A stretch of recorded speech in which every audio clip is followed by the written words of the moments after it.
പാലക്കാട് ഇപ്പം നിങ്ങൾക്ക് തന്നെ നോക്കി അറിയാലോ, UDF എന്തായാലും ജയിക്കും. കാരണം ശ്രീധരൻ വന്ന്, ബഹുമാനപ്പെട്ട ശ്രീധരൻ വന്ന് നിന്നിട്ട് ജയിച്ചിട്ടില്ല BJP. അത് കഴിഞ്ഞ് 18,000 വോട്ടിനാണ് ജയിച്ചത്. നാളെ അവിടെ തെരഞ്ഞെടുപ്പ് വന്ന ഏത് ആൾക്കും പറയാം, ഒരു രാഷ്ട്രീയ വിദ്യാർത്ഥിക്കും പറയാം, ഒന്നും അറിയാത്ത ആൾക്കും പറയാം UDF ജയിക്കുള്ളൂ. മറ്റൊക്കെ ഇലക്ഷൻ വരെ പറയാമെന്നല്ലാതെ ഇലക്ഷൻ കഴിഞ്ഞാൽ പാലക്കാട് സീറ്റിൽ UDF ജയിക്കുള്ളൂ. ജനങ്ങളുടെ ഇടയിൽ സെൻസിറ്റീവായൊരു വിഷയം ആ അർത്ഥത്തിൽ തന്നെ എടുക്കും കോൺഗ്രസ് എന്നുള്ള ഒരു മാതൃകയാണ് ഇവിടെ സൃഷ്ടിക്കപ്പെട്ടിരിക്കുന്നത്. CPM-നെതിരായ ഇത്തരം ഗുരുതരമായ ചില കാര്യങ്ങൾ വരാനുണ്ട് എന്നുള്ളതാണ്. തയ്യാറെടുപ്പ് നടത്തുന്നു UDF എന്നുള്ളത്. BJP-ക്കെതിരെ കൂടി അദ്ദേഹം പറഞ്ഞിട്ടുണ്ട്. അല്ല, അത്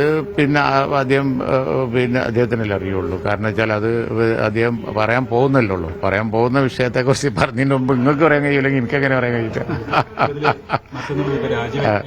അതുമായി ബന്ധപ്പെട്ട് ലീഗ് അഭിപ്രായം പറഞ്ഞെങ്കിൽ പോലും ആ സമയത്ത് ഇപ്പൊ കൊച്ചിയിൽ നിന്ന് മുഹമ്മദ് ഷാക്ക് രാജിവെക്കണം എന്നൊരു അഭിപ്രായം വരുന്നു. അത് പാർട്ടിയുടെ അഭിപ്രായമല്ല. കാരണം എന്താണെന്ന് വെച്ച് കഴിഞ്ഞിട്ടുണ്ടെങ്കിൽ തങ്ങള് ഈ കാര്യത്തിൽ ഒരഭിപ്രായം വളരെ വ്യക്തമായി പറഞ്ഞു. ഞാനും അത് ഏറ്റു പറഞ്ഞു. എന്താണെന്ന് വെച്ച് കഴിഞ്ഞിട്ടുണ്ടെങ്കിൽ അത് കോൺഗ്രസ് തീരുമാനിക്കട്ടെ, ആ കാര്യത്തിൽ ലീഗ് ഇടപെടുന്നില്ല. അതാണ് അവസാന വാക്ക്, അവസാന തീരുമാനം. അതല്ലാത്ത കാര്യങ്ങൾ ഷായുടെ സ്റ്റേറ്റ്മെന്റ് ശ്രദ്ധയിൽപ്പെട്ടു, അത് തിരുത്തണം എന്ന് ഷായോട് ആവശ്യപ്പെട്ടു. അപ്പം തന്നെ അദ്ദേഹം പോസ്റ്റ് പിൻവലിച്ചിട്ടുണ്ട്. അത് അത്തരം കാര്യങ്ങളൊന്നും ലീഗിൽ നടക്കില്ല. ലീഗിൽ നേതൃത്വം പറഞ്ഞു കഴിഞ്ഞിട്ടുണ്ടെങ്കിൽ ആ ഒറ്റ അഭിപ്രായം, അതിനെതിരായി വേറൊരു ശബ്ദം വരില്ല. ഞങ്ങളെ അച്ചടക്കം നിങ്ങൾക്ക് അറിയാലോ. ഞങ്ങളെ അച്ചടക്കം എന്ന് പറഞ്ഞത് കോംപ്രമൈസ് ചെയ്യാത്ത ഒരു സംഗതിയാണ്. അതുകൊണ്ട് ഇപ്പോഴത്തെ ഏറ്റവും വലിയ നമ്മൾ നേരിടുന്ന ഒരു പ്രശ്നം പ്രസ്താവന രാഷ്ട്രീയമാണ്. അപ്പം അങ്ങനെ കൂടുതൽ സംഗതികൾ ലീഗിൽ നിന്ന് വരില്ല. ലീഗിൽ നിന്ന് തങ്ങൾ പറഞ്ഞു കഴിഞ്ഞാൽ വിരുദ്ധമായിട്ട് ഒന്നും ഉണ്ടാവില്ല. ഞാനും പറയില്ല. ജയിച്ചു കയറാൻ പറ്റാത്തതുകൊണ്ടാണോ രാഹുലിനെ രാജിവെപ്പിക്കാത്തത്? അങ്ങനെ വരുന്നതാണ്. അല്ല, പാലക്കാട് ഇപ്പം നിങ്ങൾക്ക് തന്നെ നോക്കി അറിയാലോ, UDF എന്തായാലും ജയിക്കും. കാരണം ശ്രീധരൻ വന്ന്, ബഹുമാനപ്പെട്ട ശ്രീധരൻ വന്ന് നിന്നിട്ട് ജയിച്ചിട്ടില്ല BJP. അത് കഴിഞ്ഞ് 18,000 വോട്ടിനാണ് ജയിച്ചത്.